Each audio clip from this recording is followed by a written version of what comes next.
Hello everyone, स्वागत है आप सबका learning with Gautam YouTube channel में। तो आज के इस वीडियो में हम करने वाले हैं क्लास 12 साइकोलॉजी के यानी कि मनोविज्ञान के most BBI 200 objective question answer को, जो कि आपके आने वाले कल के एग्जाम के लिए काफ़ी ज़्यादा इंपॉर्टेंट प्रश्न रहने वाला है। तो आप लोग वीडियो को अच्छे से ध्यानपूर्वक और लास्ट तक जरूर देखिएगा। तो चलिए शुरू कर लेते हैं फर्स्ट क्वेश्चन से। और पहला क्वेश्चन है हमारा, रोगी और चिकित्सक के बीच चिकित्सात्मक संबंध की मुख्य अवस्थाएं कितनी होती हैं? तो मुख्य अवस्थाएं जो है वो 3 होती हैं। ऑप्शन इसका सी हो जाएगा। अगला क्वेश्चन है हमारा, रेकी शब्द है। तो रेकी शब्द जो है कहाँ का शब्द है? तो जापान का शब्द है रेकी, यानी कि ऑप्शन बी हो जाएगा, जापानी शब्द है। अगला क्वेश्चन है हमारा, विश्व योग दिवस कब मनाया जाता है? तो विश्व योग दिवस जो है ये प्रत्येक वर्ष 21 जून को मनाया जाता है। ऑप्शन बी हो जाएगा। नेक्स्ट क्वेश्चन है हमारा, निम्नलिखित में से किसे मनोविज्ञान में मूल्यांकन विधि के यंत्र के रूप में नहीं समझा जाता है? किसे नहीं समझा जाता है? तो मन चिकित्सा को जो है नहीं समझा जाता है मूल्यांकन विधि के यंत्र के रूप में, यानी कि ऑप्शन इसका सी हो जाएगा। मनोवैज्ञानिक परीक्षण, केस अध्ययन और साक्षात्कार, इस तीनों को जो है इस तीनों को मूल्यांकन विधि के यंत्र के रूप में समझा जाता है, लेकिन मन चिकित्सा को जो है ये मूल्यांकन विधि के अंतर्गत नहीं समझा जाता है, यानी ऑप्शन इसका सी हो जाएगा। अगला क्वेश्चन है, स्वतंत्र साहचर्य तथा स्वप्न विश्लेषण का उपयोग किस चिकित्सा विधि में होता है? ये किस चिकित्सा विधि में होता है? तो ये होता है मनोज्ञात्मक चिकित्सा में। ऑप्शन इसका ए हो जाएगा। मनोज्ञात्मक चिकित्सा में स्वतंत्र साहचर्य तथा स्वप्न विश्लेषण का उपयोग किया जाता है। ऑप्शन ए हो जाएगा। अगला क्वेश्चन है हमारा, उत्बोधक चिकित्सा का प्रतिपादन किसने किया था? तो उत्बोधक चिकित्सा का जो प्रतिपादन है वो विक्टर फ्रैंकलिन ने किया था, यानी कि ऑप्शन इसका ए हो जाएगा। अगला क्वेश्चन है हमारा, नेक्स्ट क्वेश्चन, मनोविश्लेषणात्मक चिकित्सा का संबंध है, तो इसका संबंध जो है फ्राइड से। ऑप्शन बी हो जाएगा। मनोविश्लेषणात्मक चिकित्सा का जो संबंध है ये किससे? तो फ्राइड से। ऑप्शन बी हो जाएगा। नेक्स्ट क्वेश्चन है हमारा, निम्नलिखित में से किस मनोविज्ञानी की विकास भारतीय परिवेश में हुआ था? देखिए चार नाम दिया, इसमें से चारों में सबको बताना है किस मनोविज्ञान की विकास जो है उसका जो विकास है ये भारतीय परिवेश में हुआ था। तो भारतीय परिवेश में योगा मनोविज्ञान का हुआ था विकास, यानी कि ऑप्शन इसका ए हो जाएगा। अगला क्वेश्चन है हमारा, लोगो चिकित्सा है। तो लोगो चिकित्सा जो है ये है क्या? तो ये मानवतावादी अस्तित्ववादी चिकित्सा। लोगो चिकित्सा जो है ये मानवतावादी अस्तित्ववादी चिकित्सा, यानी कि ऑप्शन ए हो जाएगा। अगला क्वेश्चन है हमारा, कार्ल रोजर्स ने प्रतिपादन किया है। तो कार्ल रोजर्स ने किसका प्रतिपादन किया है? तो क्लाइंट केंद्रित चिकित्सा का कार्ल रोजर्स ने प्रतिपादन किया। ऑप्शन सी हो जाएगा। नेक्स्ट क्वेश्चन है हमारा, किस चिकित्सा विधि में फ्लूइडिंग का प्रयोग किया जाता है? किस चिकित्सा विधि में किसका? तो फ्लूइडिंग का प्रयोग किया जाता है। तो व्यवहार चिकित्सा विधि में फ्लूइडिंग का प्रयोग किया जाता है, यानी कि ऑप्शन ए हो जाएगा। जितना क्वेश्चन आपको बता रहे सभी क्वेश्चन आपके आने वाले कल के एग्जाम के लिए काफी ज्यादा इंपॉर्टेंट प्रश्न है, तो आप लोग वीडियो में लास्ट तक बने रहिएगा। नेक्स्ट क्वेश्चन है हमारा, मन चिकित्सा के लक्ष्य कौन से हैं? तो मन चिकित्सा के जो लक्ष्य हैं वो होता है अनुकूल व्यवहार को प्रोत्साहन करना भी, सावेग दबावों एवं द्वंद्व में काम करना भी, और चेतना को भी बढ़ाना, यानी कि ऑप्शन डी हो जाएगा। इनमें से सभी ये सभी जो है ये मन चिकित्सा के लक्ष्य हैं, यानी कि ऑप्शन इसका डी हो जाएगा। अगला क्वेश्चन हमारा, कार्ल रोजर्स विकसित किया गया था। तो कार्ल रोजर्स को किसके द्वारा विकसित किया गया था? तो क्लाइंट केंद्रित चिकित्सा विधि के द्वारा कार्ल रोजर्स को विकसित किया गया था, यानी कि ऑप्शन सी हो जाएगा। अगला क्वेश्चन है, व्यवहार चिकित्सा आधारित है। तो व्यवहार चिकित्सा जो है ये अधिगम सिद्धांत पर आधारित है, यानी कि ऑप्शन इसका बी हो जाएगा। अगला क्वेश्चन है, निम्नलिखित में से कौन सा वैकल्पिक चिकित्सा के देसी विधि नहीं है? कौन जो है ये चार ऑप्शन में सबको बताना है, देसी विधि नहीं है वैकल्पिक चिकित्सा के। तो मॉडलिंग जो है ये वैकल्पिक चिकित्सा के देसी विधि के नहीं है। योग, मनन, एक्यूपंक्चर, योग, मनन और एक्यूपंक्चर ये तीनों जो है ये वैकल्पिक चिकित्सा के देसी विधि है, लेकिन मॉडलिंग जो है ये वैकल्पिक चिकित्सा के देसी विधि नहीं है। ठीक है, याद रखिएगा, ऑप्शन डी हो जाएगा।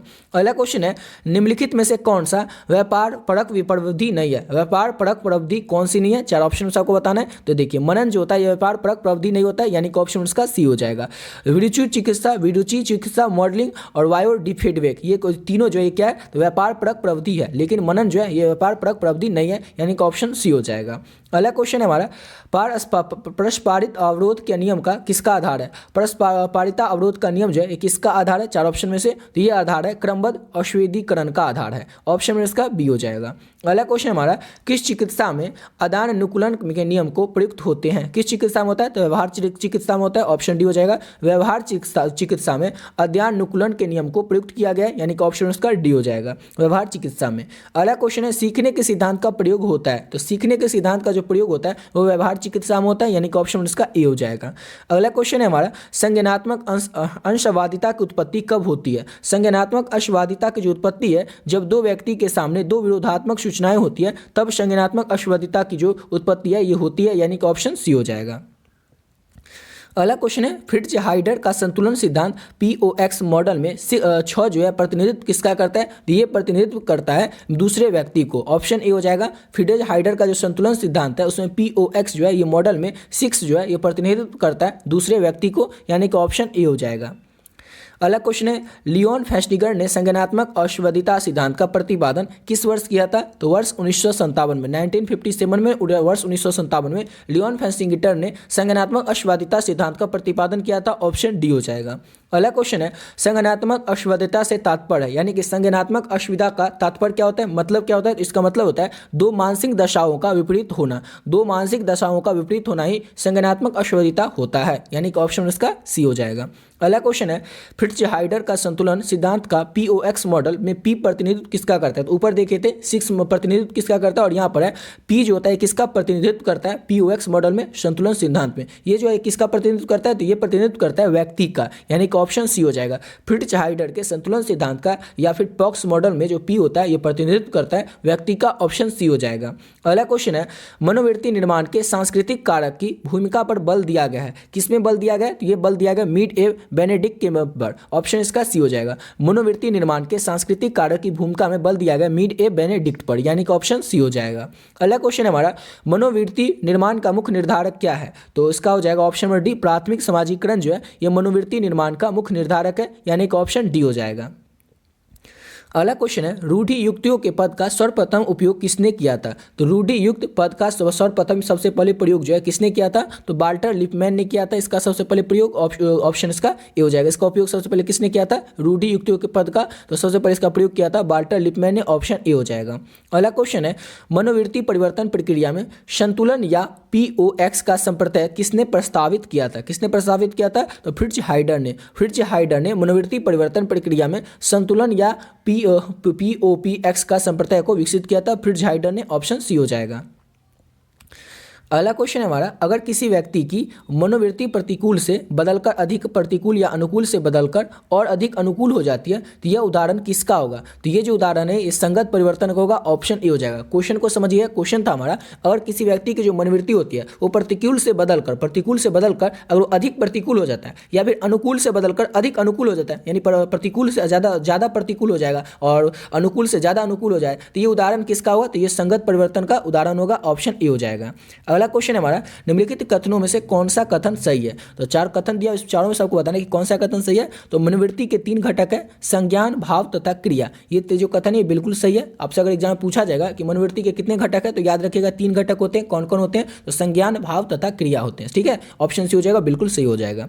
अगला क्वेश्चन है हमारा पूर्वाधारण से मनोवृत्ति किस दृष्टिकोण से भिन्न है? पूर्वाधारण से मनोवृत्ति जो है किस दृष्टिकोण से भिन्न है? या तो ये जो है आविष्टन से भिन्न है, यानी कि अलग है, ऑप्शन इसका सी हो जाएगा। पूर्वाधारण की जो मनोवृत्ति है या आविष्टन से दृष्टिकोण से भिन्न है, अलग है, ऑप्शन सी हो जाएगा। अगला क्वेश्चन है मनोवृत्ति में कितने सघटक होते हैं, यानी कि कंपोनेंट होते हैं? तो मनोवृत्ति जो होता है इसमें 3 सघटक होते हैं, ऑप्शन डी हो जाएगा। अगला क्वेश्चन है थर्स्टन के महत्वपूर्ण योगदान का क्षेत्र किसमें रहा है? तो थर्स्टन के महत्वपूर्ण योगदान का जो क्षेत्र है वो अभिवृत्ति मापन में रहा है, यानी कि ऑप्शन इसका सी हो जाएगा। अगला क्वेश्चन है हमारा पूर्वाधारण मनोवृत्ति से भिन्न है। तो पूर्वाधारण जो मनोवृत्ति है इससे भिन्न क्या है? इससे भिन्न है आविष्टन के दृष्टिकोण से, ऑप्शन इसका सी हो जाएगा।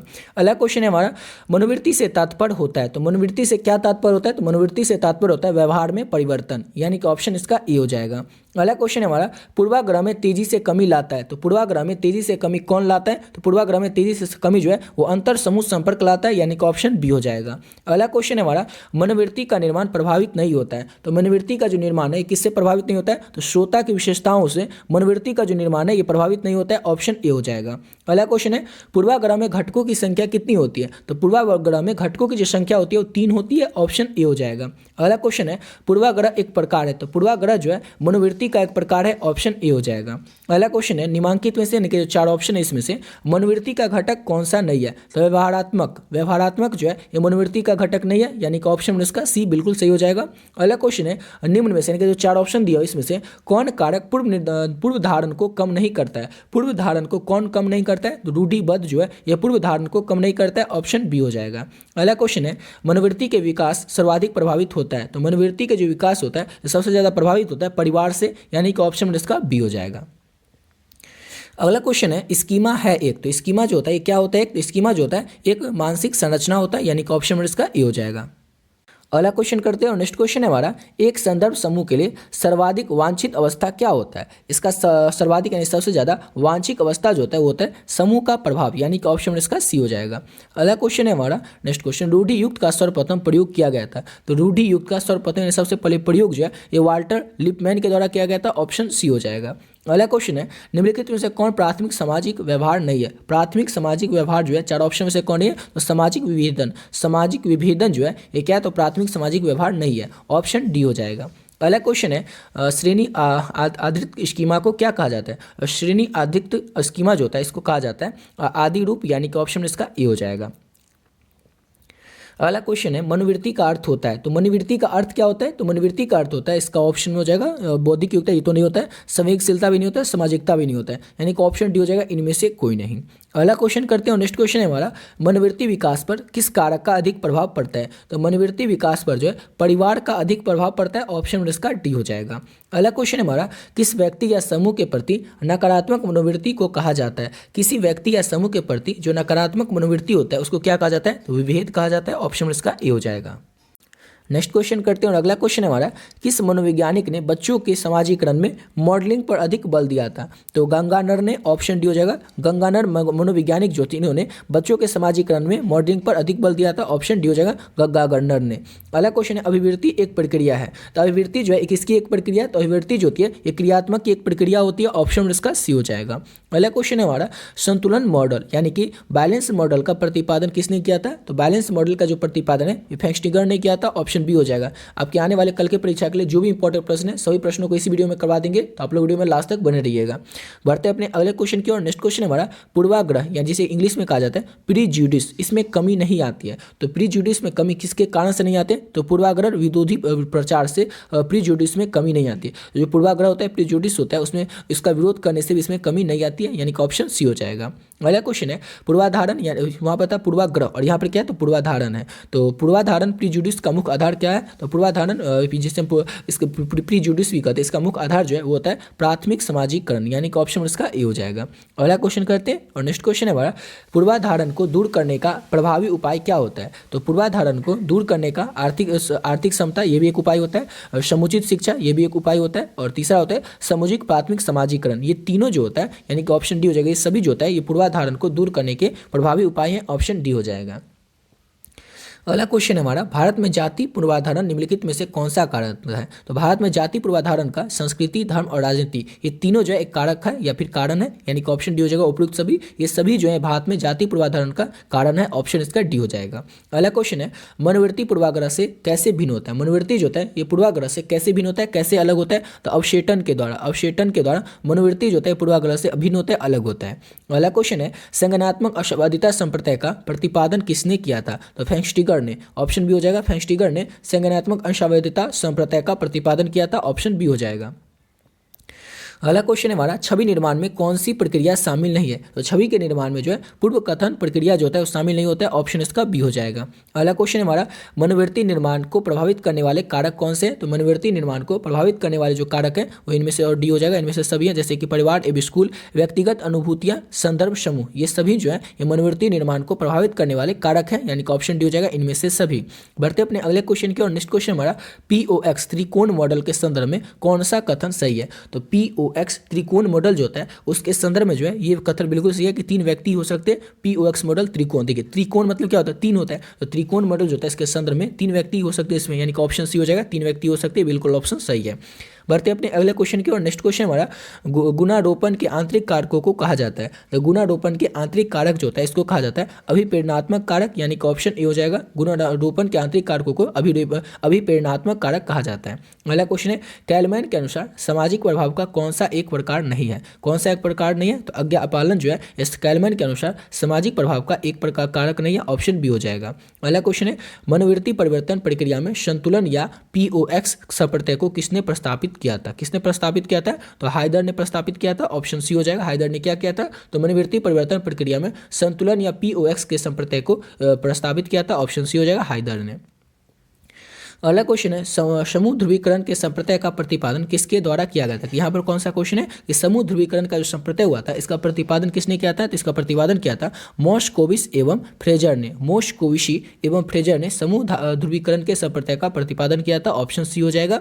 अगला क्वेश्चन है हमारा उच्चतम संगठित समूह है, चार ऑप्शन सबको बताने उच्चतम संगठित समूह कौन है, तो सेना जो होता है ये उच्चतम संगठित समूह होता है, ऑप्शन सी हो जाएगा। अगला क्वेश्चन है विश्वविद्यालय का एक उदाहरण है, चार ऑप्शन में सबको बताना है कि विश्वविद्यालय का एक उदाहरण कौन सा है, तो औपचारिक समूह जो है विश्वविद्यालय का एक उदाहरण है, यानी कि ऑप्शन बी हो जाएगा। अगला क्वेश्चन है निम्नलिखित में से या फिर निम्न में से कौन अनुरूपता का निर्धारक है। अनुरूपता का निर्धारक कौन है, तो देखिए समूह का आकार, समूह में संगठन, समूह की शक्ति, ये तीनों यानी कि ऑप्शन डी हो जाएगा। ये सभी जो है या अनुरूपता का निर्धारक है, यानी कि ऑप्शन डी हो जाएगा ये सभी। अगला क्वेश्चन है दूसरों की उपस्थिति में लोग कभी कभी अधिक गलतियां करते हैं, निष्पादन पर दूसरों की उपस्थिति का यह खराब प्रभाव कहलाता है। तो ये जो खराब प्रभाव होता है क्या कहलाता है, तो ये कहलाता है सामाजिक अवरोध, यानी कि ऑप्शन सी हो जाएगा।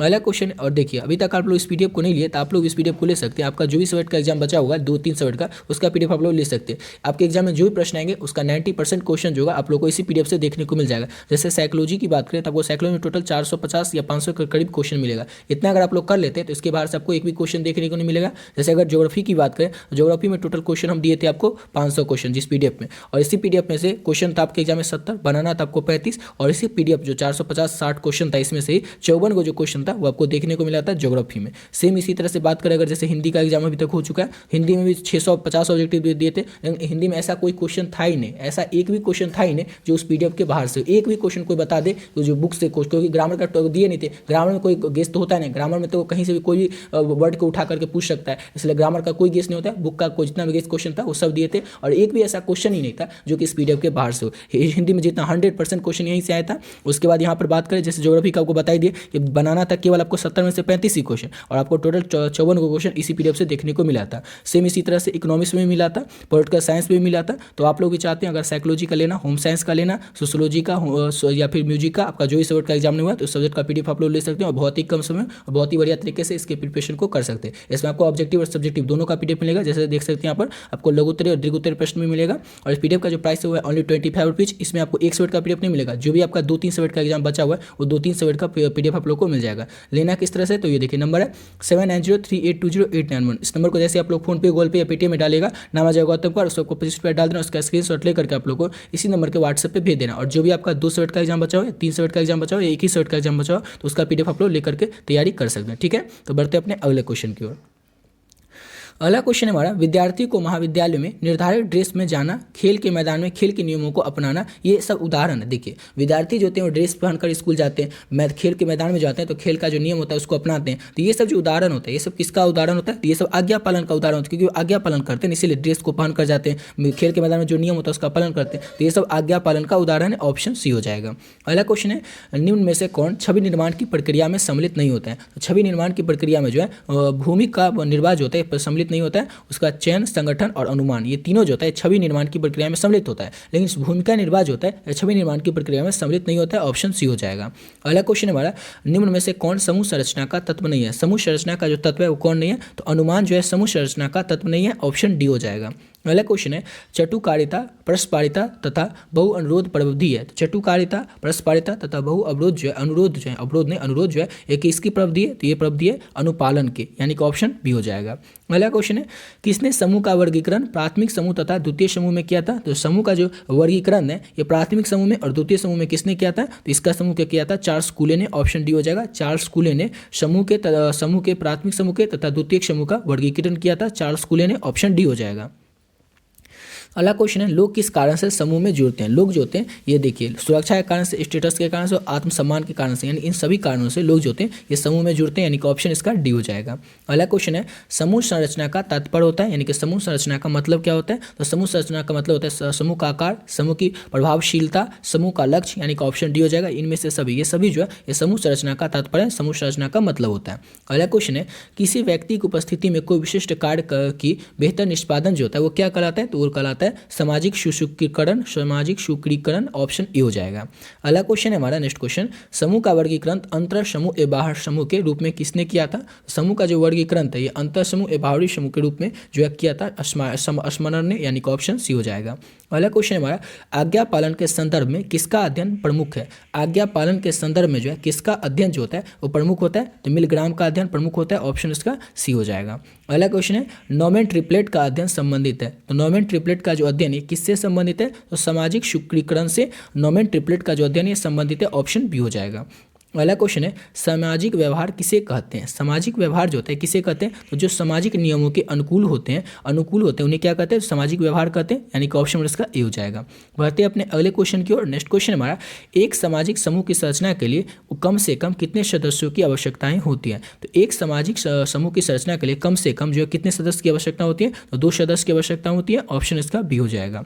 अगला क्वेश्चन है हमारा, एक संदर्भ समूह के लिए सर्वाधिक वांछित अवस्था क्या है? एक संदर्भ समूह के लिए जो होता है सर्वाधिक वांछित अवस्था जो होता है वो कितना होता है? समूह की सदस्यता होता है, ऑप्शन डी हो जाएगा। एक संदर्भ के समूह के लिए सर्वाधिक यानी सबसे ज्यादा वांछित अवस्था जो होता है वो समूह की सदस्यता होता है, ऑप्शन डी हो जाएगा। अगला क्वेश्चन है, निम्नलिखित में से कौन द्वितीयक समूह का नहीं है? तो परिवार जो है द्वितीयक समूह का नहीं है, राजनीतिक दल, विद्यालय, औद्योगिक संगठन, याद रखिएगा तीनों जो है ये द्वितीयक समूह का है, लेकिन परिवार जो होता है ये फर्स्ट में ही आता है, द्वितीयक में नहीं आता। ठीक है, बढ़ते अपने अगले क्वेश्चन की ओर। नेक्स्ट क्वेश्चन हमारा, 2 व्यक्तियों के समूह को किस समूह के अंतर्गत रखा जाता है? 2 व्यक्तियों का जो समूह होता है इसको रखा जाता है प्राथमिक समूह के अंतर्गत, यानी कि ऑप्शन इसका डी हो जाएगा। अगला क्वेश्चन है, समूह संरचना संबंधित नहीं है। तो समूह संरचना जो है किससे संबंधित नहीं है? तो नेतृत्व से संबंधित नहीं है, समूह संरचना ऑप्शन इसका ए हो जाएगा। अगला क्वेश्चन है, समूह में व्यक्ति का कार्य निष्पादन की जाए तो उसे कहते हैं? तो उसे क्या कहते हैं? तो उसे हम लोग सामाजिक स्वैराचार कहते हैं, यानी कि ऑप्शन उसका बी हो जाएगा। अगला क्वेश्चन है, निम्नलिखित में से किस समूह में निष्ठा का भाव अधिक होता है? किस समूह में निष्ठा का जो भाव होता है वो अधिक होता है? तो अंतर समूह में निष्ठा का जो भाव होता है वो अधिक होता है, ऑप्शन डी हो जाएगा। अगला क्वेश्चन है, समूह संरचना में से किसका संबंध नहीं है? तो समूह संरचना से जो है ऑप्शन इसका देखिए समूह बनावट इसका तो संबंध है ही, ये समूह का आकार का भी संबंध है ही, यानी कि इसका ये भी सही होगा। समूह प्रारूप का भी संबंध है, इसका ऑप्शन डी हो जाएगा, इनमें से किसी का नहीं। देखिए क्वेश्चन था कि समूह संरचना से किसका संबंध है? इस तीनों का संबंध है, तो ऑप्शन इसका डी हो जाएगा, इनमें से किसी का संबंध नहीं है, तो इसका ऑप्शन इनमें से किसी का नहीं, सब क्योंकि सबसे जो है समूह संरचना का संबंध है ही। बढ़ते अपने अगले क्वेश्चन की ओर। नेक्स्ट क्वेश्चन हमारा, इनमें से कौन संघर्ष की विशेषता नहीं है? संघर्ष की जो विशेषता होता है वो भेदभाव तथा सामाजिक दूरियां नहीं होता है, यानी कि ऑप्शन डी हो जाएगा। 4 ऑप्शन से बताना था कि संघर्ष की विशेषता कौन है, तो भेदभाव सामाजिक दूरियां जो है संघर्ष की विशेषता नहीं है, ऑप्शन डी हो जाएगा। अगला क्वेश्चन है, अनुरूपता का प्रयोगात्मक दर्शन किया है? तो अनुरूपता का प्रयोगात्मक दर्शन किसने किया है? तो सोलोमन एस ने किया है अनुरूपता का प्रयोगात्मक दर्शन, ऑप्शन बी हो जाएगा। अगला क्वेश्चन है, अपने संबंधियों से बातचीत करने में किस दूरी का उपयोग किया जाता है? अपने संबंधियों से बातचीत करने में जो है व्यक्तिगत दूरी इसका तो प्रयोग नहीं किया जाता है, सामाजिक दूरी का भी नहीं, सार्वजनिक दूरी का, ऑप्शन डी हो जाएगा, इनमें से किसी का नहीं उपयोग किया जाता है। अगला क्वेश्चन हमारा, बैड वेगन प्रभाव किसका एक कारण है? बैड वेगन प्रभाव जो है किसका एक कारण है? तो ये समूह ध्रुवीकरण का एक कारण है, यानी कि ऑप्शन सी हो जाएगा। अगला क्वेश्चन है, निम्नलिखित में से कौन सामाजिक प्रभाव का सबसे अप्रत्यक्ष प्रारूप होता है? सामाजिक प्रभाव का सबसे अप्रत्यक्ष प्रारूप जो होता है वो कौन होता है? अनुरूपता होता है, ऑप्शन इसका ए हो जाएगा। अगला क्वेश्चन है हमारा, निम्नलिखित में से कौन द्वितीयक समूह नहीं है? द्वितीयक समूह जो 4 ऑप्शन से बताना है वो कौन नहीं है? तो अभिज्ञात समूह जो है द्वितीयक समूह नहीं है, ऑप्शन डी हो जाएगा। अगला क्वेश्चन है, परिवार एक उदाहरण है? तो परिवार जो है एक उदाहरण है प्राथमिक समूह का, ऑप्शन ए हो जाएगा। अगला क्वेश्चन है, समूह के लिए कम से कम कितने सदस्य का होना आवश्यक है? तो समूह के लिए कम से कम 2 सदस्यों का होना आवश्यक है, ऑप्शन डी हो जाएगा। अगला क्वेश्चन है, निम्नलिखित में से कौन सा प्राथमिक समूह नहीं है? प्राथमिक समूह जो है वो कौन नहीं है? तो विद्यालय जो है प्राथमिक समूह नहीं है, ऑप्शन ए हो जाएगा। अगला क्वेश्चन है, समूह संघर्ष को उत्पन्न करने में किस कारक का हाथ होता है? तो समूह का संघर्ष के उत्पन्न करने में समूह का मानक, समूह का आकार और समूह का मूल्य, इन तीनों कारों का महत्वपूर्ण योगदान होता है, ऑप्शन डी हो जाएगा, ये सभी का। अगला क्वेश्चन हमारा, एक सिख समुदाय के सदस्य के लिए मुस्लिम समुदाय किसका उदाहरण है? एक सिख समुदाय का जो व्यक्ति होता है उसके लिए मुस्लिम समुदाय का जो व्यक्ति होगा ये बाहरी समुदाय का उदाहरण होगा, यानी कि ऑप्शन डी हो जाएगा। अगला क्वेश्चन है हमारा 102 नंबर क्वेश्चन तक कभी हम लोग पहुंच चुके हैं, टोटल 200 क्वेश्चन करेंगे। जितना प्रश्न कल के लिए एग्जाम के लिए आपका इंपॉर्टेंट है उन सभी प्रश्नों को आज की इसी वीडियो में कंप्लीट कर लेंगे। तो नेक्स्ट क्वेश्चन है हमारा, एकांडी जुड़वा बच्चों में वृद्धि की समानता कितनी पाई गई है? कितनी पाई गई? तो 95 से 100% तक पाई गए। एकांडी जुड़वा बच्चे होते हैं उसमें बुद्धि की जो समानता होती है वो कितनी पाई जाती है? तो 95 से 100% तक पाई जाती है, ऑप्शन ए हो जाएगा। अगला क्वेश्चन है हमारा, यदि एक मुसलमान अपने हिंदू मित्र का अभिवादन दोनों हाथों से जोड़कर करता है तो वह ऐसा किस समूह के प्रभाव के अंतर्गत आकर करेगा? तो द्वितीयक समूह के प्रभाव में आकर ऐसा करेगा। एग्जाम्पल दिया गया था कि यदि एक मुसलमान जो होगा अपने हिंदू दोस्त, अपने हिंदू मित्र का अभिवादन दोनों हाथ जोड़कर करेगा तो ये जो है किस समूह के अंतर्गत आएगा, तो ये जो है द्वितीयक समूह के प्रभाव के अंतर्गत आएगा। ऑप्शन बी हो जाएगा। अगला क्वेश्चन है हमारा, समूह जिसमें सर्वाधिक एकता होती है। तो समूह जिसमें सर्वाधिक एकता होती है वो क्या कहलाता है, तो उस समूह जिसमें सर्वाधिक एकता होती है उसमें से किसी ने कोई नहीं कहलाता। ऑप्शन डी हो जाएगा। अगला क्वेश्चन है हमारा, समूह संरचना संबंधित नहीं है। तो समूह संरचना किससे संबंधित नहीं है, तो नेतृत्व से संबंधित नहीं है समूह संरचना। ऑप्शन इसका ए हो जाएगा। अगला क्वेश्चन है हमारा, एक हिंदू होना मुस्लिम के लिए क्या होता है, तो एक हिंदू होना मुस्लिम के लिए बाहरी समूह होता है, यानी आउट ग्रुप का होता है, यानी उसके बाहर के ग्रुप का होता है, यानी ऑप्शन ए हो जाएगा। अगला क्वेश्चन हमारा, सहयोग ए प्रतिस्पर्धा का निर्धारक फॉर्म नहीं है। तो सहयोग ए प्रतिस्पर्धा का निर्धारक कौन नहीं है, चार ऑप्शन में से, तो व्यक्तित्व जो है ये सहयोग ए प्रतिस्पर्धा का निर्धारक नहीं है, यानी कि ऑप्शन इसका ये हो जाएगा व्यक्तित्व। लेकिन अंतर, व्यक्तित्व, संचार, पुरस्कार संरचना, पारस्परिकता, ये तीनों जो है सहयोग ए प्रतिस्पर्धा का निर्धारक है, लेकिन व्यक्तित्व जो है सहयोग ए प्रतिस्पर्धा का निर्धारक नहीं है। ऑप्शन इसका ए हो जाएगा। अगला क्वेश्चन हमारा, पति पत्नी से बने समूह को किस समूह के अंतर्गत रखा जाता है, इसको रखा जाता है प्राथमिक समूह के अंतर्गत। ऑप्शन इसका ए हो जाएगा। अगला क्वेश्चन है हमारा, दफ्तर ए फैक्ट्री के कर्मचारी समूह का उदाहरण है। तो दफ्तर ए फैक्ट्री के जो कर्मचारी होते हैं ये किस समूह का उदाहरण होते हैं, तो ये होते हैं गौण समूह का उदाहरण। किसी भी फैक्ट्री के या फिर किसी भी दफ्तर के जो कर्मचारी होते हैं, वर्कर होते हैं, वो गौण समूह के उदाहरण होते हैं। ऑप्शन बी हो जाएगा। अगला क्वेश्चन है, किसी व्यक्ति की उपस्थिति में कोई विशिष्ट कार्य बेहतर निष्पादन जो होता है वो क्या कहलाता है, तो वो कहलाता है सामाजिक सुदृढ़ीकरण। ऑप्शन ए हो जाएगा। किसी व्यक्ति के उपस्थिति में कोई विशिष्ट कार्य करने के जो बेहतर निष्पादन होता है वो क्या कहलाता है, तो सामाजिक सुदृढ़ीकरण कहलाता है। ऑप्शन इसका ए हो जाएगा। अगला क्वेश्चन है, निम्नलिखित में से किसे सामाजिक प्रभाव की एक प्रक्रिया नहीं माना जा सकता है। सामाजिक प्रभाव की एक प्रक्रिया जो है ये सहयोग को नहीं माना जा सकता। अनुपालन, आज्ञापालन और अनुरूपता, इस तीनों को जो है सामाजिक प्रभाव का एक प्रक्रिया माना जाता है, लेकिन सहयोग को जो है सामाजिक प्रभाव का एक प्रक्रिया नहीं माना जाता है। बढ़ते अपने अगले क्वेश्चन की ओर। नेक्स्ट क्वेश्चन हमारा, किस समूह में सदस्यों के लिए हम लोग शब्द का प्रयोग होता है। किस सदस्य में जो होता है, किस समूह सदस्य में हम लोग शब्द का प्रयोग होता है, तो अंत समूह में जो है हम लोग शब्द का प्रयोग किया जाता है। ऑप्शन इसका सी हो जाएगा। अगला क्वेश्चन है, निम्नलिखित में से किसमें सदस्यों में पूरक कौशल होता है। किसमें जो होता है वो सदस्यों में पूरक कौशल होता है, तो दल में जो है सदस्यों में पूरक कौशल होता है। ऑप्शन इसका ए हो जाएगा। अगला क्वेश्चन हमारा, कौन अनुरूपता का निर्धारक है। अनुरूपता का निर्धारक कौन है, तो समूह का जो आकार है अनुरूपता का निर्धारक है। ऑप्शन इसका बी हो जाएगा। अगला क्वेश्चन है, आक्रमण का मूल प्रवृत्ति सिद्धांत किसने प्रतिपादित किया था। आक्रमण के मूल प्रवृत्ति का जो सिद्धांत है इसको प्रभावित किया था फ्राइडे ने, यानी कि ऑप्शन इसका बी हो जाएगा। अगला क्वेश्चन है, शुद्ध वायु कहलाती है। शुद्ध वायु जो होती है वो क्या कहलाती है, तो वो कहलाती है और 78.98% और इसका हो जाएगा, हाँ ये बिल्कुल बी सही हो जाएगा। बढ़ते अपने अगले क्वेश्चन की ओर। नेक्स्ट क्वेश्चन है हमारा, आक्रमण को किसने इस रूप में परिमाणित किया है, आक्रमण से संप्रत्यय दूसरों के प्रति किए गए साभिप्राय क्षति से होता है। इसको किसने विकसित किया, इसको किसने प्रमाणित किया, तो इसको प्रमाणित किया ब्रोकोविटिज ने। ऑप्शन सी हो जाएगा। क्वेश्चन था हमारा, क्वेश्चन को अच्छे समझिए, आक्रमण को किसने इस रूप में प्रमाणित किया, किस रूप में, तो आक्रमण के तत्पर दूसरों के प्रति किए गए साभिप्राय की क्षति होती है। इसको किसने प्रमाणित किया था, तो इसको ब्रोकोविटिज ने प्रमाणित किया था। ऑप्शन सी हो जाएगा। अगला क्वेश्चन है, 5 जून को निम्नलिखित में से कौन सा दिवस मनाया जाता है, तो 5 जून को प्रत्येक वर्ष पर्यावरण दिवस के रूप में मनाया जाता है। ऑप्शन सी हो जाएगा। अगला क्वेश्चन है हमारा, नेक्स्ट क्वेश्चन, निम्नलिखित में से कौन संघर्ष समाधान युक्ति है। संघर्ष समाधान युक्ति जो है, चार ऑप्शन से बताना है कौन है, तो ऑप्शन डी हो जाएगा। ये सभी जो है ऑप्शन डी, ये सभी जो है क्या है, तो संघर्ष समाधान युक्ति, यानी कि ऑप्शन डी हो जाएगा। जैसे कि समझौता वार्ता, पारस्परिक संपर्क, अनुकूलन विधान, ये सभी क्या है, तो समाधान युक्ति है। ऑप्शन डी हो जाएगा इनमें से सभी। अगला क्वेश्चन है, वातावरणीय प्रदूषण किस रूप में हो सकता है। तो वातावरणीय प्रदूषण जो होता है ये वायु प्रदूषण से भी हो सकता है, जल प्रदूषण से भी हो सकता है और मिट्टी प्रदूषण से भी हो सकता है। ऑप्शन डी हो जाएगा, इनमें से सभी से हो सकता है। अगला क्वेश्चन है, आक्रमण एवं हिंसा को कम करने के उपाय हैं। तो आक्रमण और हिंसा को कम करने के उपाय क्या है, तो देखिए सामाजिक अधिगम, विवेचन विधि, परानुभूति, ये तीनों, यानी कि ऑप्शन डी हो जाएगा। ये सभी क्या है, तो आक्रमण एवं हिंसा को कम करने के उपाय हैं। अगला क्वेश्चन है, कुंठा आक्रमण सिद्धांत में किसने कुंठा को आक्रमण की जननी माना है। कुंठा क्वेश्चन है कि कुंठा आक्रमण सिद्धांत जो होता है इसमें किसने कुंठा को आक्रमण की जननी माना है, तो डोलार्ड ने माना है। ऑप्शन उसका बी हो जाएगा। डोलार्ड ने कुंठा आक्रमण सिद्धांत में कुंठा को आक्रमण की जननी माना है। अगला क्वेश्चन है, बंदुरा ने कहा कि बच्चे असामाजिक व्यवहार सीखते हैं। तो ये जो है किसके अनुकूलन से होता है, तो ये होता है प्रेक्षणात्मक अनुकूलन से। ऑप्शन इसका बी हो जाएगा। क्वेश्चन था हमारा कि बंदुरा ने कहा कि बच्चे असामाजिक व्यवहार सीखते हैं प्रेक्षणात्मक अनुकूलन से। ऑप्शन बी हो जाएगा। अगला क्वेश्चन है हमारा, निम्नलिखित में से कौन मानसिक स्वास्थ्य का आधार है? मानसिक स्वास्थ्य का आधार कौन है? तो वास्तविक संज्ञान जो है ये मानसिक स्वास्थ्य का आधार है, ऑप्शन बी हो जाएगा। अगला क्वेश्चन है, पर्यावरण मनोवैज्ञानिक ने पर्यावरण संरक्षण की किस माध्यम पर बल दिया है? तो इन्होंने दिया उपयुक्त सभी माध्यम पर बल, ऑप्शन डी हो जाएगा, जैसे कि पूर्व व्यवहार अनुबोधक पर, पश्च व्यवहार पूर्ण बलन पर और पर्यावरण शिक्षा पर। इन सभी पर जो पर्यावरण मनोवैज्ञानिक इन्होंने पर्यावरण संरक्षण के इन सभी पर बल दिया, यानी कि ऑप्शन डी हो जाएगा, उपयुक्त सभी पर। अगला क्वेश्चन है, ग्रिफिथ का योगदान किस क्षेत्र में प्रमुख था? ग्रिफिथ जॉइंट का जो प्रमुख योगदान था वो तापमान के क्षेत्र में था, ऑप्शन सी हो जाएगा। अगला क्वेश्चन करते हैं। नेक्स्ट क्वेश्चन है हमारा 127 नंबर क्वेश्चन है, अंतर्राष्ट्रीय प्राकृतिक आपदा दिवस किस दिन मनाया जाता है? तो अंतर्राष्ट्रीय प्राकृतिक आपदा दिवस जो है प्रत्येक वर्ष 13 अक्टूबर को मनाया जाता है, ऑप्शन इसका सी हो जाएगा। अगला क्वेश्चन है, ध्वनि प्रदूषण का सर्वाधिक प्रभाव होता है? तो ध्वनि प्रदूषण का सबसे ज्यादा प्रभाव होता है वो खींच से होता है और निंदा में शुभता से होता है, यानी कि खींच मतलब बहुत ज्यादा हमें प्रॉब्लम होता रहता है, बहुत ज्यादा ध्वनि प्रदूषण, बहुत ज्यादा आवाज से, नॉइज से, और नींद में, यानी नींद में हमारी बाधा आता है, यानी कि ऑप्शन इसका डी हो जाएगा। इन सब दोनों से, यानी कि ए और बी दोनों, इन दोनों से हमें क्या होता है, सबसे ज्यादा ध्वनि प्रदूषण से इन दोनों प्रभाव पड़ता है, यानी कि खींच होता है और नींद में छुपता होती है।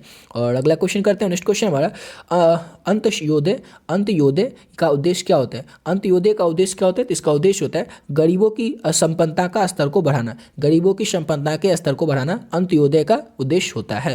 अगला क्वेश्चन है, आक्रामकता का कारक कौन नहीं है? आक्रामकता का कारक कौन नहीं है? तो कुंठा जो होता है आक्रामकता का कारक नहीं होता है, ऑप्शन बी हो जाएगा। अगला क्वेश्चन है, निम्नलिखित में से कौन सामाजिक समस्या भारत के संदर्भ में अधिक गंभीर है? कौन सा? तो सांप्रदायिकता जो होता है, जो कि आपके जो पॉलिटिकल साइंस के एग्जाम होता है उसमें पूछा भी गया है, सांप्रदायिकता किसे कहते हैं? तो सांप्रदायिकता जो होता है सामाजिक समस्या भारत के संदर्भ में अधिक गंभीर है। ये जो सांप्रदायिकता है ये भारत के संदर्भ में सबसे ज्यादा गंभीर मामला है। अगला क्वेश्चन है, इनमें से कौन मानव निर्मित आपदा नहीं है? तो मानव के द्वारा निर्मित गई आपदा कौन सी नहीं है? तो सुनामी देखते हैं, सुनामी तो मानव के द्वारा नहीं किया जाता है, लेकिन भोपाल गैस कांड, त्रिमाइस्टर आइडन, चेरनोबिल, ये सब क्या कहते हैं, मानव के द्वारा निर्मित किया गया आपदा था। लेकिन सुनामी तो अपने आप आता है, प्राकृतिक आपदा, यानी ऑप्शन ही हो जाएगा। मानव के द्वारा निर्मित आपदा कौन है? तो सुनामी। या फिर आपके ऑप्शन में कुछ भी हो सकता है, बाढ़ भी हो सकता है, तो याद रखिएगा आप लोग, बाढ़ ये सब मानव के निमित्त तो नहीं होता है।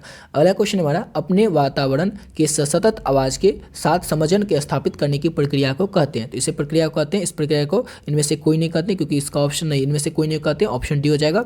अगला क्वेश्चन है, विश्व मानसिक स्वास्थ्य दिवस कब मनाया जाता है? तो विश्व मानसिक स्वास्थ्य दिवस जो है प्रत्येक वर्ष 10 अक्टूबर को मनाया जाता है, ऑप्शन बी हो जाएगा। अगला क्वेश्चन है, मानव पर्यावरण संबंध को समझने के लिए संदर्भ, मानव पर्यावरण के संबंध को समझाने के संदर्भ कौन से हैं, कितने हैं? तो इसके संदर्भ जो है वो 3 होते हैं, ऑप्शन बी हो जाएगा। मानव पर्यावरण संबंध को समझाने के लिए 3 संदर्भ होते हैं, ऑप्शन बी हो जाएगा। अगला क्वेश्चन है, जीव तथा उसके पर्यावरण के बीच संबंधों का अध्ययन क्या कहलाता है? तो उसके संबंधों का अध्ययन जो होता है वो पारिस्थितिक कहलाता है, ऑप्शन इसका डी हो जाएगा। अगला क्वेश्चन है, मानव पर्यावरण संबंध का विवरण निम्नलिखित में से कौन सा उपागम नहीं करता है? कौन सा उपागम नहीं करता है? तो आर्थिक परिप्रेक्ष्य नहीं करता है, ऑप्शन सी हो जाएगा। मानव पर्यावरण संबंध का जो विवरण है वो निम्नलिखित में से कौन सा उपागम नहीं करता है? तो आर्थिक परिप्रेक्ष्य नहीं करता है, ऑप्शन इसका सी हो जाएगा। अगला क्वेश्चन है, चिपको आंदोलन संबंधित है? तो चिपको आंदोलन जो है वनों की संरक्षण से संबंधित है, वनों की कटाई जो हो रहा था उसी को रोक के लिए चिपको आंदोलन हुआ था। चिपको आंदोलन जो है ये वनों के संरक्षण से संबंधित है, ऑप्शन ए हो जाएगा। अगला क्वेश्चन है, भीड़ का व्यवहार होता है? तो भीड़ का जो व्यवहार होता है वो अविवेकी व्यवहार होता है, ऑप्शन इसका बी हो जाएगा। अगला क्वेश्चन है, निम्नलिखित में से कौन मानसिक स्वास्थ्य का आधार है? मानसिक स्वास्थ्य का आधार कौन है? 4 ऑप्शन आपको बताना है। तो वास्तविक संज्ञान जो है मानसिक स्वास्थ्य का आधार है, ऑप्शन बी हो जाएगा। अगला क्वेश्चन है, वृक्ष कटाव संबंधित है? तो वृक्ष कटाव जो है यह जल चक्र व्यवधान से संबंधित है, ऑप्शन ए हो जाएगा। अगला क्वेश्चन है, निम्नलिखित में से कौन सामाजिक असुविधा से संबंधित नहीं है? सामाजिक असुविधा से संबंधित कौन नहीं है? तो रोजगार जो है सामाजिक असुविधा से संबंधित नहीं है। निर्धनता, वंचन और बेकारी ये तीनों जो है सामाजिक असुविधा से संबंधित है, लेकिन रोजगार जो है सामाजिक असुविधा से संबंधित नहीं है। अगला क्वेश्चन है, किस आक्रामकता में व्यक्ति का अभिप्राय छिपा रहता है? किस आक्रामकता में व्यक्ति का जो अभिप्राय होता है वो छिपा रहता है? तो इनमें से कोई में नहीं, ऑप्शन इसका डी हो जाएगा। अगला क्वेश्चन है, निम्नलिखित में से किसे ध्वनि को मापा जाता है? किससे ध्वनि को मापा जाता है? ध्वनि को जो है डेसिबल से मापा जाता है, ऑप्शन इसका सी हो जाएगा।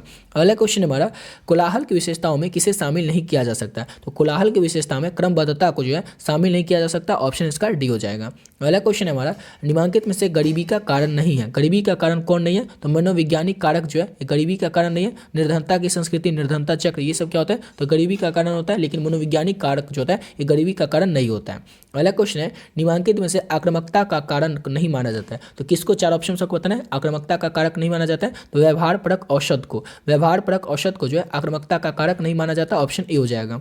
अगला क्वेश्चन है, निर्धनता के गुणों में नहीं है? 4 ऑप्शन सबको बताना है निर्धनता के गुणों में कौन नहीं है? तो कुंठा जो होता है निर्धनता के गुणों में नहीं होता है, ऑप्शन ए हो जाएगा। अगला क्वेश्चन हमारा, बेडरूआ के अनुसार आक्रामक व्यवहार को सीखने का मुख्य आधार क्या होता है? तो इसका मुख्य आधार होता है प्रतिरूपण। ऑप्शन ए हो जाएगा। बेड्राक के अनुसार आक्रामक व्यवहार को सीखने का जो मुख्य आधार होता है वो प्रतिरूपण होता है। ऑप्शन ए हो जाएगा। अगला क्वेश्चन, निम्नलिखित में से कौन भूभागिता यानी कि टेरिटरी से संबंधित है? तो भूभागिता यानी कि टेरिटरी से संबंधित जो होता है वो होता है सामाजिक अनुरूपता संबंधित। ऑप्शन इसका बी हो जाएगा। अगला क्वेश्चन है हमारा, भारतीय अखंडता के मार्ग में सबसे बड़ा खतरा कौन सा है? तो भारतीय अखंडता के मार्ग में सांप्रदायिकता जो है, निजातिवाद जो होता है, ये सबसे बड़ा खतरा होता है, यानी कि ऑप्शन इसका बी हो जाएगा। अगला क्वेश्चन हमारा, कौन सा संचार का अवयव नहीं है? कौन सा संचार का जो है अवयव नहीं है? तो परानुभूति जो है संचार का अवयव नहीं है। ऑप्शन सी हो जाएगा। अगला क्वेश्चन है, समूह संघर्ष का कारण कौन नहीं है? समूह संघर्ष का जो कारण है वो कौन नहीं है? समझौता वार्ता जो है समूह संघर्ष का कारण नहीं है। ऑप्शन डी हो जाएगा।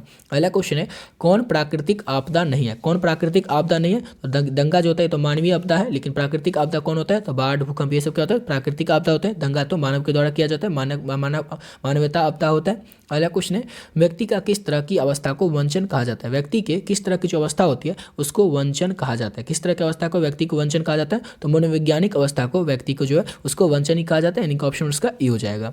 बढ़ते अपने अगले क्वेश्चन के और नेक्स्ट क्वेश्चन है, कोविड-19 से बचने के लिए संपर्ककर्ताओं एवं श्रोताओं के बीच दूरी कितनी होनी चाहिए? तो कोविड-19 से बचाव के लिए 2 से 6 फीट की दूरी होनी चाहिए। जो संक्रमण व्यक्ति होगा उससे 2 या 6 फीट की दूरी होनी चाहिए उससे बचाव करने के लिए। अगला क्वेश्चन है, किसने कुंठा आक्रामकता सिद्धांत का प्रतिपादन किया था? तो कुंठा आक्रामकता सिद्धांत का जो प्रतिपादन है किसने किया था? तो डुलार्ड ने किया था। ऑप्शन इसका ए हो जाएगा। अगला क्वेश्चन है, किसने व्यक्तित्व स्थान के संप्रदाय का विकास किया था? और व्यक्तित्व स्थान के संप्रदाय का जो विकास है वो एडवर्ड हॉल्स और रॉबर्ट शोमर ने किया था। ऑप्शन उसका ए हो जाएगा। अगला क्वेश्चन है, डोनाल्ड ए मिलर के अनुसार आक्रामकता का मुख्य कारण क्या है? तो डोनाल्ड ए मिलर के अनुसार आक्रामकता का जो मुख्य कारण होता है कुंठा, यानी कि ऑप्शन उसका सी हो जाएगा। बढ़ते अपने अगले क्वेश्चन की और नेक्स्ट क्वेश्चन हमारा, आक्रामकता का अध्ययन करने के लिए आप निम्नलिखित में से किस विधि को सबसे अधिक उपयुक्त मानते हैं? तो आक्रामकता के अध्ययन करने के लिए निम्नलिखित में 4 ऑप्शन में से किस विधि को सबसे अधिक उपयुक्त माना जाता है? तो नियंत्रित निरीक्षण विधि को, यानी कि ऑप्शन इसका बी हो जाएगा। अगला क्वेश्चन करते हैं, नेक्स्ट क्वेश्चन हमारा, सड़क बांध आदि उदाहरण है। तो सड़क बांध ये सब जो होता है किसका उदाहरण होता है? तो निर्मित पर्यावरण का उदाहरण होता है सड़क बांध। ऑप्शन इसका बी हो जाएगा।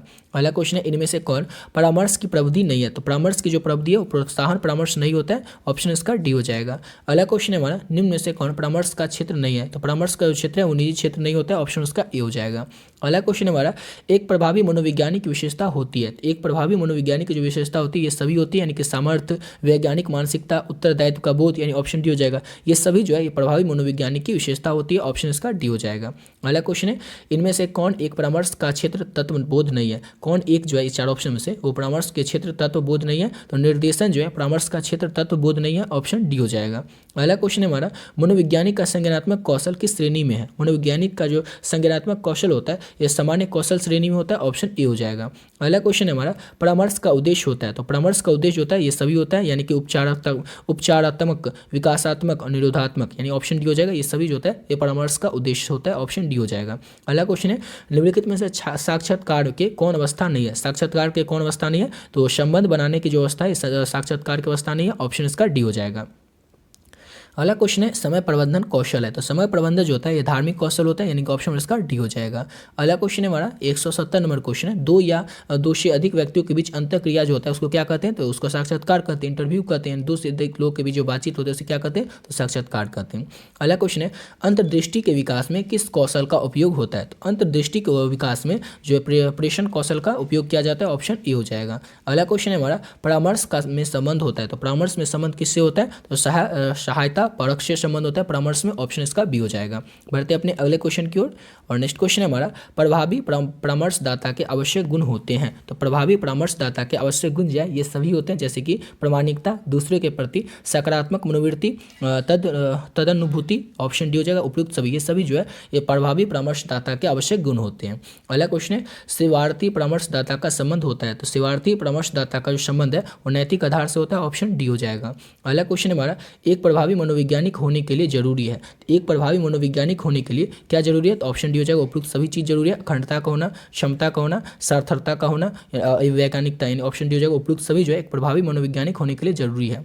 अगला क्वेश्चन करते हैं। नेक्स्ट क्वेश्चन है परामर्श संबंधी अनुक्रिया को सेवार्थी के प्रति करना होता है तो क्या होता है। देखिए विचार क्रियाओं को भावनाओं को ये सभी यानी ऑप्शन डी हो जाएगा। उपरोक्त सभी जो है ये परामर्श संबंधी अनुक्रिया को सेवार्थी के प्रति करना होता है, ऑप्शन डी हो जाएगा। अगला क्वेश्चन है साक्षात्कार कौशल एक प्रक्रिया है तो ये कैसी प्रक्रिया, तो मुखोन्मुख वार्तालाप प्रक्रिया। साक्षात्कार कौशल प्रक्रिया जो है मुखोन्मुख वार्तालाप प्रक्रिया, ऑप्शन का ए हो जाएगा। अगला क्वेश्चन है हमारा परामर्श संबंधी आवश्यक तत्व कौन नहीं है, तो सामूहिकता जो होता है ये परामर्श संबंधी आवश्यक तत्व नहीं होते हैं, ऑप्शन ए हो जाएगा। अगला क्वेश्चन है परामर्शदाता के कौशल की व्याख्या कौन नहीं है, तो परामर्शदाता के कौशल की व्याख्या जो है वो सेवार्थी की शिक्षा नहीं होता है, ऑप्शन इसका डी हो जाएगा। अगला क्वेश्चन है व्यक्ति से व्यक्ति के संवाद करने की प्रक्रिया को कहते हैं तो व्यक्ति से व्यक्ति के संवाद करने की यानी कि बातचीत करने की जो प्रक्रिया होता है उसे हम लोग संप्रेषण कहते हैं, यानी कि ऑप्शन ए हो जाएगा। अगला क्वेश्चन है संचार कौशल के लिए कौन सा कौशल अनिवार्य नहीं है, तो संचार कौशल के लिए स्वैगिक स्थिरता जो है ये अनिवार्य नहीं है, ऑप्शन डी हो जाएगा। अगला क्वेश्चन है हमारा इनमें से कौन प्रेक्षण कौशल से संबंधित नहीं है, तो प्रेक्षण कौशल से संबंधित जो है वो समानुभूति नहीं होती है, यानी कि ऑप्शन डी हो जाएगा। अगला क्वेश्चन है जब संचारकर्ता तथा प्रापक एक ही व्यक्ति होता है तो इस तरह के संचार को कहा जाता है, तो इस तरह के संचार जो होता है इसको अंतर वैयक्तिक संचार कहा जाता है, ऑप्शन इसका बी हो जाएगा। अगला क्वेश्चन है एक प्रभावी मनोवैज्ञानिक बनने के लिए किस तरह के कौशल की जरूरत होती है, एक प्रभावी मनोवैज्ञानिक बनने के लिए जो साइकेट्रिस्ट होता है उस बनने के लिए किस तरह की कौशल की जरूरत होती है, तो सामान्य कौशल की भी, प्रश्नात्मक कौशल की और विशिष्ट कौशल की भी, यानी कि ऑप्शन डी हो जाएगा। इनमें से सभी तरह की कौशल की एक प्रभावित मनोवैज्ञानिक बनने के लिए जरूरत होती है, ऑप्शन डी हो जाएगा। अगला क्वेश्चन है निम्नलिखित में से कौन संचार का तत्व नहीं है, चार ऑप्शन सबको बताना है कि संचार का तत्व कौन नहीं है, तो प्राणानुभूति जो होता है संचार का तत्व नहीं होता है, ऑप्शन डी हो जाएगा। अगला क्वेश्चन निम्नलिखित में से कौन प्रभावी परामर्शदाता का गुण है, प्रभावी परामर्शदाता का जो गुण है वो सतत सशर्त समान होता है, ऑप्शन इसका डी हो जाएगा। अगला क्वेश्चन है मनोवैज्ञानिक का चिंतनशील कौशल यानी कि रिफ्लेक्सिव स्किल क्या होता है, तो इसका रिफ्लेक्सिव स्किल होता है सामान्य कौशल, ऑप्शन इसका बी हो जाएगा। अगला क्वेश्चन की ओर बढ़ते हैं। नेक्स्ट क्वेश्चन है हमारा परामर्श कौशल का भाग नहीं माना जाता है, तो परामर्श कौशल का जो भाग है सकारात्मक सम्मान को नहीं माना जाता है, ऑप्शन ए हो जाएगा। अगला क्वेश्चन है निम्नलिखित में से किससे पता चलता है कि परीक्षण यानी कि ट्रेनिंग देने के बाद व्यक्ति विशिष्ट ज्ञान का कौशल अर्जित कर सकता है, ये किससे पता चलता है, तो इससे पता चलता है सृजनात्मकता से, क्रिएटिविटी से, ऑप्शन इसका डी हो जाएगा। क्वेश्चन सिंपल सा था हमारा, किससे पता हमें ये चलता है कि परीक्षण यानी कि ट्रेनिंग देने के बाद व्यक्ति विशिष्ट ज्ञान का कौशल जो होता है वो अर्जित कर सकता है, तो सृजनात्मकता यानी कि क्रिएटिविटी से पता चलता है, ऑप्शन डी हो जाएगा। अगला क्वेश्चन है एक उत्तम क्लाइंट परामर्शदाता संबंध निम्नलिखित में से किस नियमावली पर आधारित होती है, तो ये जो होती है ये गोपनीयता पर आधारित होती है, व्यवसायिक खुलापन पर आधारित होते हैं, व्यवसायिक संबंधों पर आधारित होती है, यानी कि ऑप्शन डी हो जाएगा इनमें से सभी पर। एक उत्तम क्लाइंट परामर्शदाता संबंध जो है इनमें से सभी पर आधारित होती है, ऑप्शन इसका डी हो जाएगा। अगला क्वेश्चन है हमारा इनमें से कौन सा गुण एक सफल मनोवैज्ञानिक के रूप के में आवश्यक होते हैं, इनमें से कौन सा गुण जो है एक सफल मनोवैज्ञानिक के रूप में आवश्यक होते हैं, तो प्रभावी बोलना जो होता है एक सफल मनोवैज्ञानिक के रूप में आवश्यक होते हैं, ऑप्शन इसका ए हो जाएगा। अगला क्वेश्चन है दूसरे के आईने में अपने को झांकने का भाव किस कौशल को दर्शाता है, तो दूसरे के आईने में अपने को जो झांकने का भाव होता है ये समानुभूति के प्रभाव को दर्शाता है, यानी कि ऑप्शन ए हो जाएगा। अगला क्वेश्चन है समय प्रबंध कौशल है, तो समय प्रबंध जो है किसका कौशल होता है, तो व्यक्ति का कौशल होता है समय प्रबंध, ऑप्शन बी हो जाएगा। अगला क्वेश्चन है प्रभावी मनोवैज्ञानिक में किन कौशल का होना आवश्यक होता है, तो प्रभावी मनोवैज्ञानिक जो होता है इसमें इनमें से सभी कौशल का होना आवश्यक होता है, ऑप्शन इसका डी हो जाएगा। सामान्य कौशल का, प्रश्नात्मक कौशल का और विशिष्ट कौशल का। प्रभाविक मनोविज्ञान जो होता है इसमें से सभी कौशल का होना आवश्यक होता है, ऑप्शन डी हो जाएगा। अगला क्वेश्चन है परामर्श में कौन सा विशेषता नहीं पाया जाता है, तो परामर्श जो होता है इसमें सहायता संबंध तो पाया जाता है, ऐच्छिक प्रक्रिया भी पाया जाता है, गोपनीयता भी पाया जाता है, लेकिन दंड जो होता है ये परामर्श में पाया नहीं जाता, ऑप्शन इसका डी हो जाएगा। अगला क्वेश्चन है हमारा परामर्श में किस प्रकार की साक्षात्कार की आवश्यकताएं होती हैं, तो संगठित साक्षात्कार और अनौपचारिक साक्षात्कार, यानी कि ए और बी दोनों हो जाएगा, इन दोनों की जरूरत होती है, आवश्यकता होती है परामर्श की प्रकार के साक्षात्कार में, ऑप्शन सी हो जाएगा। अगला क्वेश्चन है मानव संप्रेषण के तत्व कौन नहीं है, तो मानव संप्रेषण के जो तत्व होते हैं वो मानवीकृत व्याख्या नहीं होती है, यानी कि ऑप्शन इसका बी हो जाएगा। अगला क्वेश्चन है हमारा परामर्शदाता क्लाइंट के किस पक्ष को स्वीकार करता है, तो परामर्शदाता जो होता है क्लाइंट के इन सभी पक्षों को स्वीकार करता है, जैसे प्रत्यक्षण को, संवेग को और भाव को, इन तीनों को जो है परामर्शदाता क्लाइंट जो होते हैं इन सभी पक्षों को स्वीकार करता है, यानी ऑप्शन डी हो जाएगा इनमें से सभी को। अगला क्वेश्चन है आमने सामने का संबंध आवश्यक है, तो आमने सामने का जो संबंध है साक्षात्कार विधि में आवश्यक होता है, यानी कि ऑप्शन बी हो जाएगा। और आज के इस वीडियो का लास्ट क्वेश्चन है हमारा एक साक्षात्कार में पूर्व निर्धारित प्रश्न श्रृंखला का अनुगमन किया जाता है। किसके द्वारा अनुगमन किया जाता है? तो संरक्षित के द्वारा अनुगमन किया जाता है। एक साक्षात्कार में एक पूर्व निर्धारित प्रश्न की श्रृंखला का जो अनुमान होता है वो किसके द्वारा किया जाता है? तो संरक्षित के द्वारा किया जाता है। ऑप्शन डी हो जाएगा। इसी के साथ वीडियो पे कंप्लीट करते हैं। आशा करता हूँ आप लोग को वीडियो अच्छा लगा होगा। मिलते हैं नेक्स्ट वीडियो में, जिसमें की करेंगे साइकोलॉजी यानी कि मनोविज्ञान के लघुत्तरीय और दीर्घोत्तरीय प्रश्न को, और उन्हीं सभी प्रश्नों को करेंगे जो कि आपके आने वाले कल के एग्जाम के लिए इंपॉर्टेंट प्रश्न रहने वाला है। और अगर आप लोग इस सब का पीडीएफ लेना चाहते हैं, आपका जो एग्जाम बचा हो इस एग्जाम का पीडीएफ लेना चाहते हैं, तो ऑलरेडी चैनल पर वीडियो अपलोड है और ऊपर आपको बता भी देते हैं, उसमें बता चुके हैं आप लोगों की पीडीएफ किस तरह से लेना। आपका जो भी एग्जाम में प्रश्न आएगा उसका 90% क्वेश्चन जो होगा उसी पीडीएफ से देखने को आपको मिल जाएगा। और भी आप एग्जाम जो दे चुके हैं उसका देख भी सकते हैं, जैसे ज्योग्राफी हो, हिंदी हो, इंग्लिश हो, सब में प्रश्न जो था उसी पीडीएफ से देखने को मिला था। तो आप लोग इस पीडीएफ को ले सकते हैं और बहुत ही कम समय में और बहुत ही बढ़िया तरीके से अपने आने वाली परीक्षा की तैयारी कल के जो या हो या परसों या तरसों जिस दिन भी हो उस दिन की परीक्षा की तैयारी बहुत ही कम समय में कर सकते हैं। ठीक है, तो मिलते हैं नेक्स्ट वीडियो में नए वीडियो के साथ।